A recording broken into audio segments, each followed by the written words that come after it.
To move that this House do now adjourn. The question is that this House do now adjourn. Flick Drummond.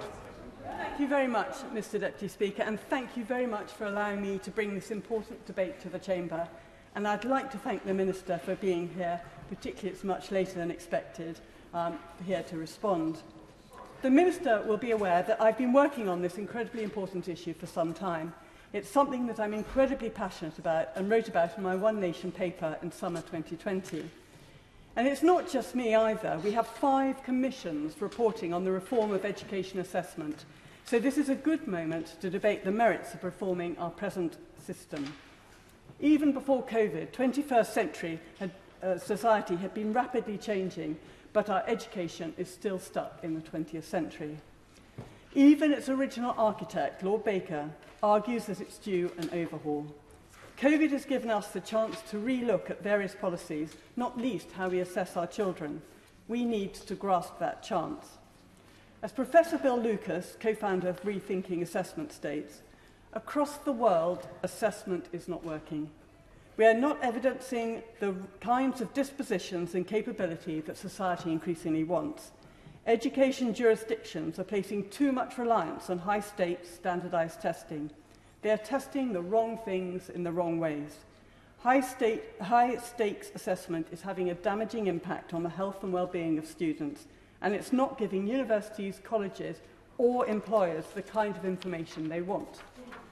Okay, so let's unpick these words. What does society want from education? Our assessment system currently dominates our entire schooling, influencing what is taught and how it is taught. And as Professor Lucas says, we have a system focused on performance in a narrow range of high-stakes academic standardised testing. It is important, I say, that standards are vital, but increasingly employers do not understand the myriad of qualifications. Are they gold standard or not? Especially when GCSEs are reduced to a milepost in a young person's journey to 18 when they leave for university or work. The House of Lords Commission states that skills gaps and shortages are clearly a major drive of youth unemployment and damage labour market productivity. The Times Commission interim report has been very focused on asking employers what they're looking for, and they would agree that young people are not coming out with the life skills that they would help in the workplace. We have a knowledge-based curriculum, but we also need to build skills into the curriculum. It does not have to be a binary choice, knowledge versus skills. We need to marry powerful knowledge with the skills and attributes needed to apply them to real life. Are we testing the wrong things in the wrong way? Well, the figures seem to show that we are. 1/3 of all students every year do not get grade 4 and above, which is considered a pass. 613,000 young people took GCSEs last year. So 1/3 of those means 200,000 young people did not make the grade. It's a huge number. They are leaving education without substantive qualifications because our system fails those learners who are better served by practical, technical and vocational ways of learning and assessment. The Department for Education says that exams are the fairest way of everyone being tested the same. Really? Is that why girls do so much better? 72% of girls received grade 4 or above GCSEs in 2019, and only 63% of boys, a 9% difference that has not changed over a number of years. So are we saying that girls are much cleverer than boys?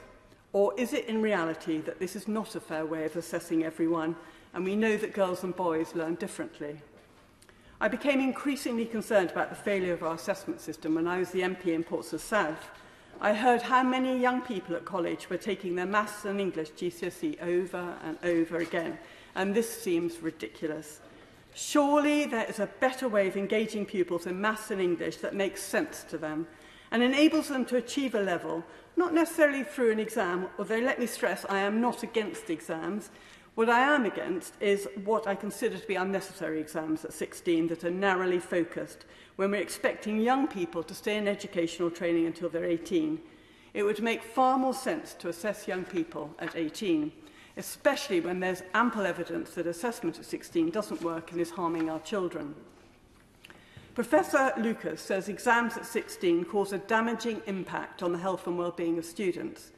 Professor Sarah Jane Blakemore, Professor of Psychology and Cognitive Neuroscience at Cambridge University, has done a huge amount of research into the development of how teenage brains developed. She spoke to us at a fringe conference, a fringe event at the Conservative Party conference in 2021. She says high-stakes exams put a huge pressure and stress on teenagers, reducing motivation during a critical time during their development. And the yearly Children's Society's Good Childhood report raised young people's mental health as an issue. In 2018, children aged 15 in the UK had the greatest fear of failure and the lowest life satisfaction in schools of all children across 24 European countries. The 2021 report found that schools followed by friendships and appearance continue to cause the greatest dissatisfaction in adolescents. And the Children's Commissioner's Big Ask survey, in that report, young people highlighted that high-stakes exams or assessment-related stress remains a significant concern to them. But it's not just young people, it's parents and teachers who are concerned.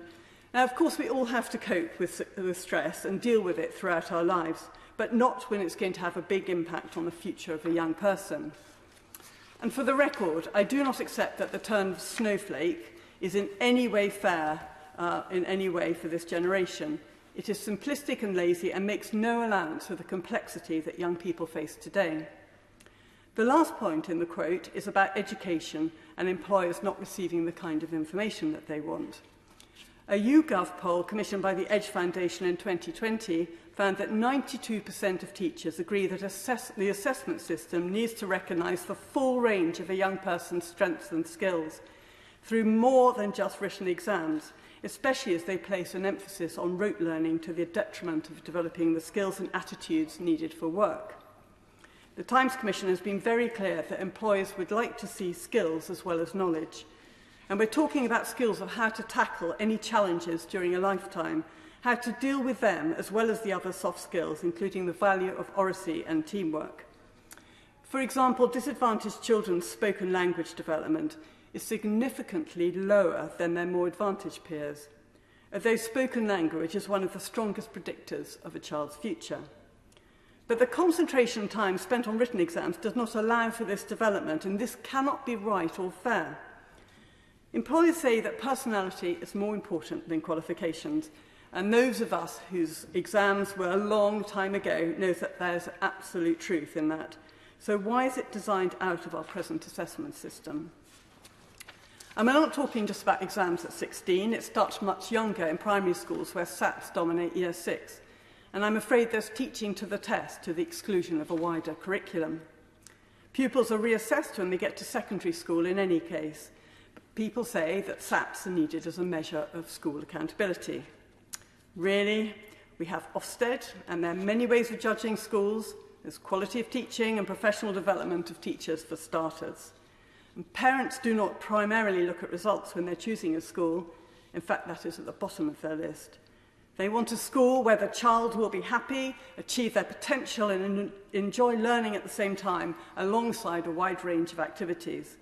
That is why so many people decide to pay to send their children to independent schools when they can afford it. But this is ridiculous, as it is possible for every state school to do all of this. And this is important because the Government's Industrial Strategy Council highlighted that by 2030, 7 million additional workers could be underskilled for their job requirements. And this skill gap is causing UK companies $6.6 billion a year. I know that some people feel that their education should be about inspiring young people through a knowledge-based curriculum only, or as I would put it, learning information that they may never ever look at again. That is one argument. But it should be mixed with learning how to learn, learning skills that will make our children lifelong learners because it makes sense, learning because it interests them and engages them, learning for the love of learning rather than a narrow set of exams.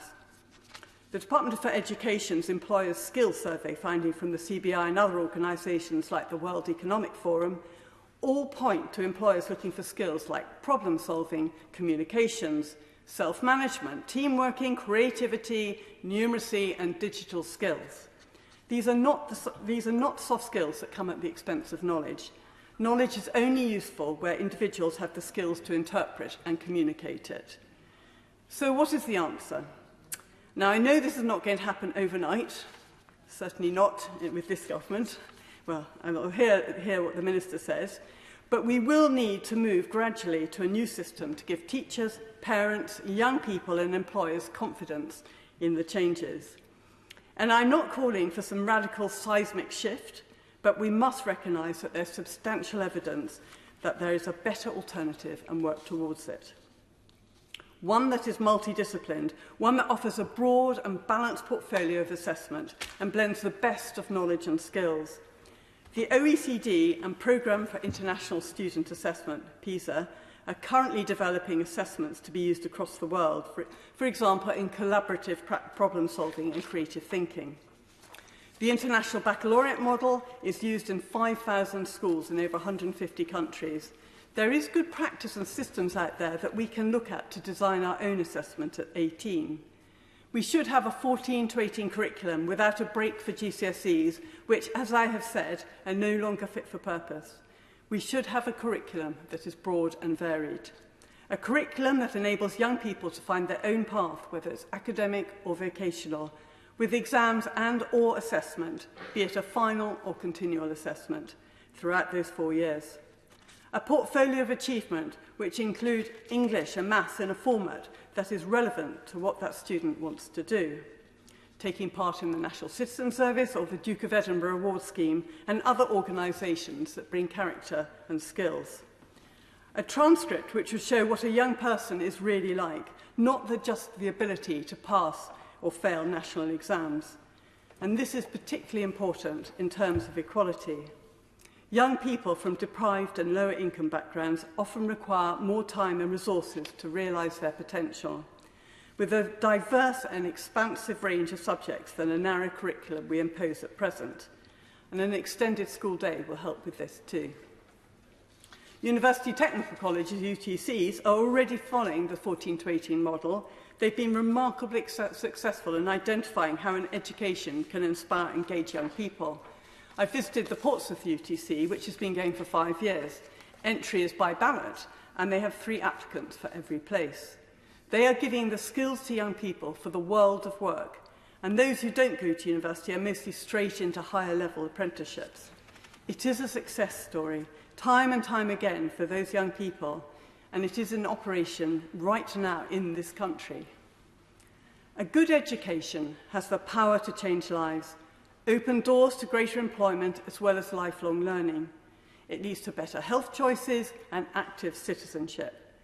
Good teaching inspires, and crucially, reform of assessment must give power back to teachers to do what they've been trained for, to impart a love for their subjects to the next generation, rather than teaching to the test. I believe that if we do not change, we will continue to fail millions of young people in this country, many of them from disadvantaged backgrounds. We will continue to struggle against our international competitors because we will lack the 21st century skills we need to be global Britain. Young people from all backgrounds with the right focus and commitment, who are engaged and who know the point of their assessment is to realise their ambitions, will, quite simply, flourish. But they need time. Time to study in depth the subjects they're interested in over 4 years, be they academic or vocational. To do so will set up many, many more of our children for a lifetime of work and learning. We need to start working on a system that works for them as we enter the second quarter of the 21st century and as young people face all the challenges of this complex world. Thank you, Mr. Deputy Speaker. Minister. Thank you, Mr. Deputy Speaker. And I'd like to start by genuinely congratulating my honourable friend from Eon Valley on securing this debate and for the enthusiasm with which she puts her case. My honourable friend has written extensively on the issue of examinations and assessment. She's a passionate advocate for children and young people.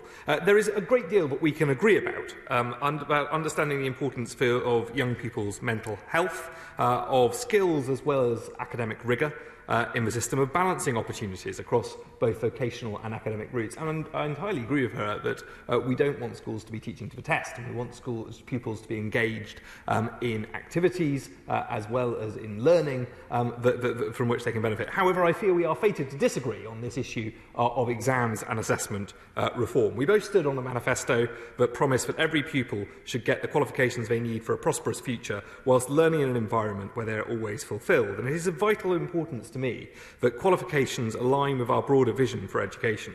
This government is clear that young people should be able to access a broad and balanced academically focused curriculum up until the age of 16. We believe pupils should be introduced to the best that has been thought and said, familiarising them with the essential knowledge they need to be educated citizens, and ensuring as many children as possible can lay claim to a rich intellectual inheritance. Of course, key to that is ensuring that they have the numeracy and literacy skills to access that broad, balanced curriculum by the time they finish primary school. GCSEs provide the basis for an academically focused curriculum from 14 to 16, and it is our ambition that by 2025, 90% of pupils will sit a core set of academic GCSEs known as the EBAC. We've taken steps to ensure pupils have the opportunity to study high-quality vocational and technical qualifications alongside that core from 14 to 16. We've improved the quality of non-GCSE qualifications at Key Stage 4 by introducing a new approvals process for technical awards, and only those meeting our stretching requirements and reviewed by Ofqual will be recognised in Key Stage 4 performance tables alongside academic qualifications. With this broad grounding, all students, regardless of background, are then prepared to fulfil their aspirations post-16. Pupils are able to specialise, choosing from the range of high-quality academic and technical qualifications and routes that then become open to them. And as my honourable friend has pointed out, quite rightly, the academic route is not the only path to success. That is why it is important there are a range of assessment types and pathways available, drawn from our rigorous and evidence-informed blend of qualification to ensure that all students can achieve their full potential. Alongside A-levels, we have introduced T-levels. Our 10 new T-levels are now being taught, including digital, construction, education and childcare, health and science, with over 20 that will be available from 2023, giving students a clear path from their studies to their chosen career. We're also streamlining and improving the quality of post-16 qualifications at level 3 and below. Of course. Give way to my friend. I know he's both diligent and thoughtful about these matters. The key thing here is that many people's tastes and talents take them down a practical route, and yet we are still labouring under the illusion the only way of gaining accomplishment comes through academic prowess. The simple fact of the matter is, as he suggested, we need to recognise that fewer people should be studying those degrees which confer neither intellectual rigour nor economic value. People should be studying practical, vocational, technical subjects for their own benefit and fulfilment and for the national interest. Well, I don't disagree at all with my honourable friend, and I think he will see that some of the work that our respective right honourable friend for Chippenham is doing with the university sector is about recognising precisely that point. But I don't think that is an argument for removing GCSEs at the age of 16. I think that is an argument for ensuring that those vocational routes are available.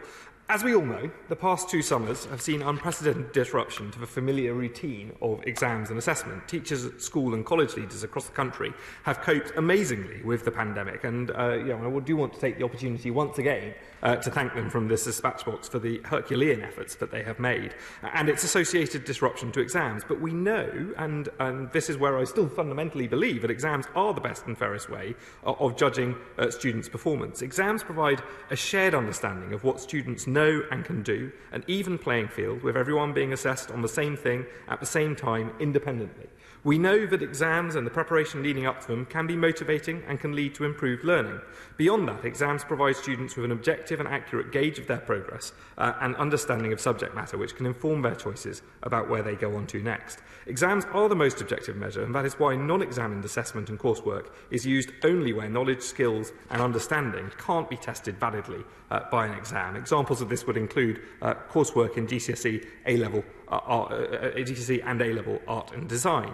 For all these reasons, we are committed to exams continuing to play a crucial role in our education system, and we're firmly committed to their reintroduction this summer as we emerge from the effects of the pandemic. Over the course of the last 10 years, our reforms to secondary and further education qualifications have created a gold standard exam system, which is respected around the world. Our qualifications exports in 2018 were worth £3.3 billion to the UK economy. This points to a model of success of which we should rightfully be proud. My predecessors in the department reformed and strengthened GCSEs from 2013 to address concerns from higher and further education institutions and employers that the previous qualifications didn't adequately prepare young people for the demands of the workplace and higher studies, some of the points that she's made in her speech. Our reformed GCSEs rigorously assess for knowledge acquired by pupils during Key Stage 4 and are in line with expected standards in countries with the highest performing education systems. Our reforms strengthened GCSEs in a number of ways. Qualifications became linear, with exams sat at the end of a 2-year course, so that less time is spent on preparing for modules and resits, and more time is spent on teaching and learning. She raised the point of teaching to the test, and this is a point that I've frequently discussed with Ofsted. I know it's one that they take very seriously, and I think in their new inspection framework, they specifically encourage schools to keep that focus on the breadth of curriculum, particularly at Key Stage 3 and earlier stages, and discourage teaching to the test. Ofqual was formally established as the new independent regulator in 2010 with a statutory responsibility to maintain standards. It put in place robust arrangements to maintain standards which led to year-on-year stability in grades over a long period of time. Ofqual also introduced a new grading scale from 9 to 1, with 9 the highest and 1 the lowest grade, in place of A star to G, to signal that the standard of qualifications had changed and to allow greater differentiation of performance at the top end. In 2017, Ofqual also introduced a national reference test to capture improvements in attainment in English and maths, so that these could be reflected in grading. GCSEs serve a critical function as a measure of attainment and a vehicle for progression, and they do so because they are recognised and trusted. They have strong public recognition, with support from 75% of those surveyed as part of Ofqual's most recent public perceptions and confidence study. That trust stems from a long history in this country of assessment at age 16, which has existed since at least 1918, when the school certificate was introduced, through to the introduction of O-levels in 1951, CSEs in 1965 and GCSEs in 1988. That was fine when children, young people were leaving at 16 because they needed some qualifications to take into the workplace. But of course now we're expecting all young people to stay in education or training until 18. So doesn't it make more sense to shift that exam at 16 to 18? Well, I'd say that training, of course, can include the workplace when we talk about apprenticeships, when we talk about the vocational route. And so no, I have to disagree fundamentally there. I think it is important that young people have those opportunities to continue studying in school, or for those who aren't suited to school, to go on to a vocational route, to pursue further study and further development of their careers in the workplace. And we know that half of students change institution at the age of 16. And it's because they have a shared and recognised qualification that they're able to transition easily post-16. GCSEs equip students to move directly into employment or apprenticeships at that age with a qualification in hand. GCSEs are long-standing, credible and well-respected. And at the same time, we've worked, as I mentioned earlier, with higher education providers and employers to reform A-levels to ensure they better meet the needs of higher education. This includes decoupling the AS level to reduce the assessment burden and enable A-level students to spend more time learning and developing their depth of understanding of subjects. Reformed GCSEs support reformed A-levels, and reformed A-levels support higher graduation rates in 3-year degrees from our internationally recognised universities, with 4 British universities currently in the top 10 globally and 17 in the top 100. Turning to vocational and technical qualifications, which I think we all recognise are important, from our reforms to the way in which grades have been awarded in the context of the COVID-19 pandemic, we've sought to ensure parity between those receiving vocational and technical qualifications and those receiving GCSE, AS and A-levels. As I mentioned earlier, the new T-levels have been developed in collaboration with employers so that students can get their specific training, knowledge and skills required for their chosen career. Not only that, they include a 9-week high-quality placement in a relevant industry, giving students first-hand experience of work during their studies. Alongside the introduction of our new T-levels, we're streamlining and strengthening the quality of of all other post-16 qualifications at Level 3, making the system easier to navigate and more responsive to the needs of employers. The changes we're making will give students a clear route map to the high-quality technical and academic choices available, choices that they can trust to lead to rewarding careers. My honourable friend mentioned the role of UTCs, and the government is committed to providing young people with technical skills and knowledge to progress into further and higher education, apprenticeships and employment. Indeed, strong university technical colleges, such as the outstanding UTC in Portsmouth that she referred to, are succeeding in equipping their students with these vital skills.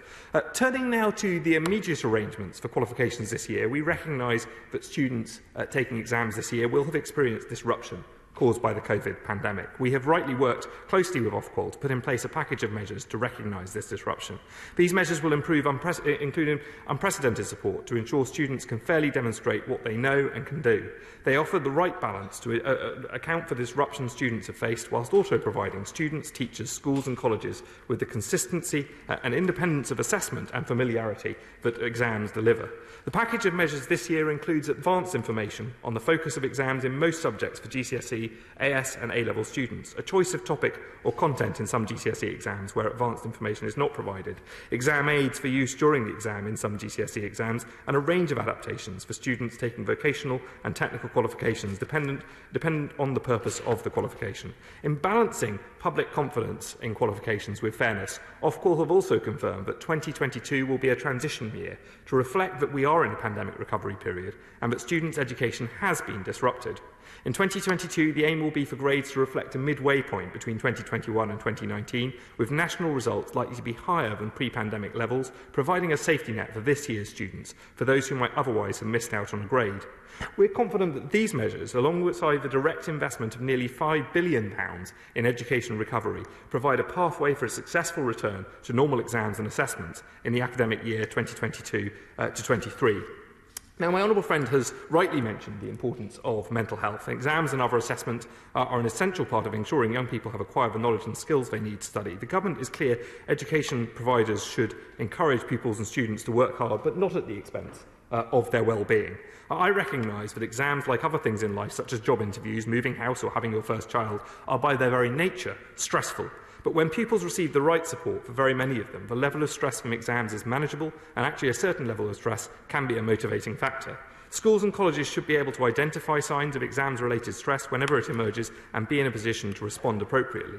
Research shows there is a clear difference between exam stress, which is not necessarily a bad thing, and anxiety, which is a cause for concern. Clearly, we do not want young people to be in a situation where pressure tips over into mental health problems, and that's why we provided a wide range of training and resources to schools to help them support the well-being of pupils and students. Our recent £15 million Wellbeing and Education Recovery and Return programmes have provided free expert training, support and resources for education staff, helping to promote and support the well-being and mental health of pupils and students as they recover from the impacts of the COVID pandemic. Ofqual have also issued guidance on coping with exam pressure. The information provides some techniques which students can use to help alleviate or lessen anxiety they may have about exams, and can be accessed through Ofqual's website. My honourable friend mentioned primary assessments. We do think it's vitally important that primary assessments go forward this year, not least because we want to ensure that that data is available to look at the impact on learning from the pandemic, and that we can work across system. However, I can confirm to her that we are not going to be publishing comparative data between schools this year, which I know has been a concern for the sector, and recognising that school tests and assessments will be returning for the first time since 2019 without the adaptations that we have in secondary. The results will not be published in league tables. In conclusion, Mr Deputy Speaker, I'll give way to my honourable friend. If that is successful, will you be continuing it for future years? Because that's one of the problems that make it a high stakes, is that schools are put in league tables, and that's why they are teaching to the test, because obviously they want to appear higher up in the league table. So if it is a success this year, will it be then carried on so we don't have league tables anymore? Well, I take my own first. The specific measures we're taking this year are in recognition of the pressures that the sector has faced. Of course, we will review the impact of that as we go forward. But I'm grateful to have had the opportunity to debate this very important issue this evening. I must be clear that there are no plans for new wholesale reform of GCSEs and A-levels, which are internationally respected and enjoy high levels of public support. I'm proud of the strides that this and previous governments have taken to boost the quality of our technical and vocational qualifications. Our reforms since 2010 have already made a lasting improvement to qualifications, qualifications, ensuring they reflect the knowledge and skills pupils need to progress. Our GCSE and A-level reforms were substantial and designed to last, but some of the reform of qualifications were quite new when the pandemic started, and I'm determined to continue the great work of my predecessors and embed them into our system. I'm also acutely aware that schools, colleges and our brilliant teachers will benefit from a period of stability as we recover from the effects of the pandemic. As we gear up for a return of exams this summer, I close with just a reflection on what this will mean from students across the country who are preparing. For the first time in 2 years, students in my constituency of Worcester as well as hers in Meon Valley, along with those up and down the country, will have the chance to demonstrate what they've learned through public exams. I'm pleased that through their hard work and the hard work of their teachers, they'll have the opportunity to secure the valuable qualifications they need to progress to the next stage of their careers. The question is that this House do now adjourn. As many of that opinion say aye. Aye. Contrary no. I think the ayes have it. The ayes have it. Order, order,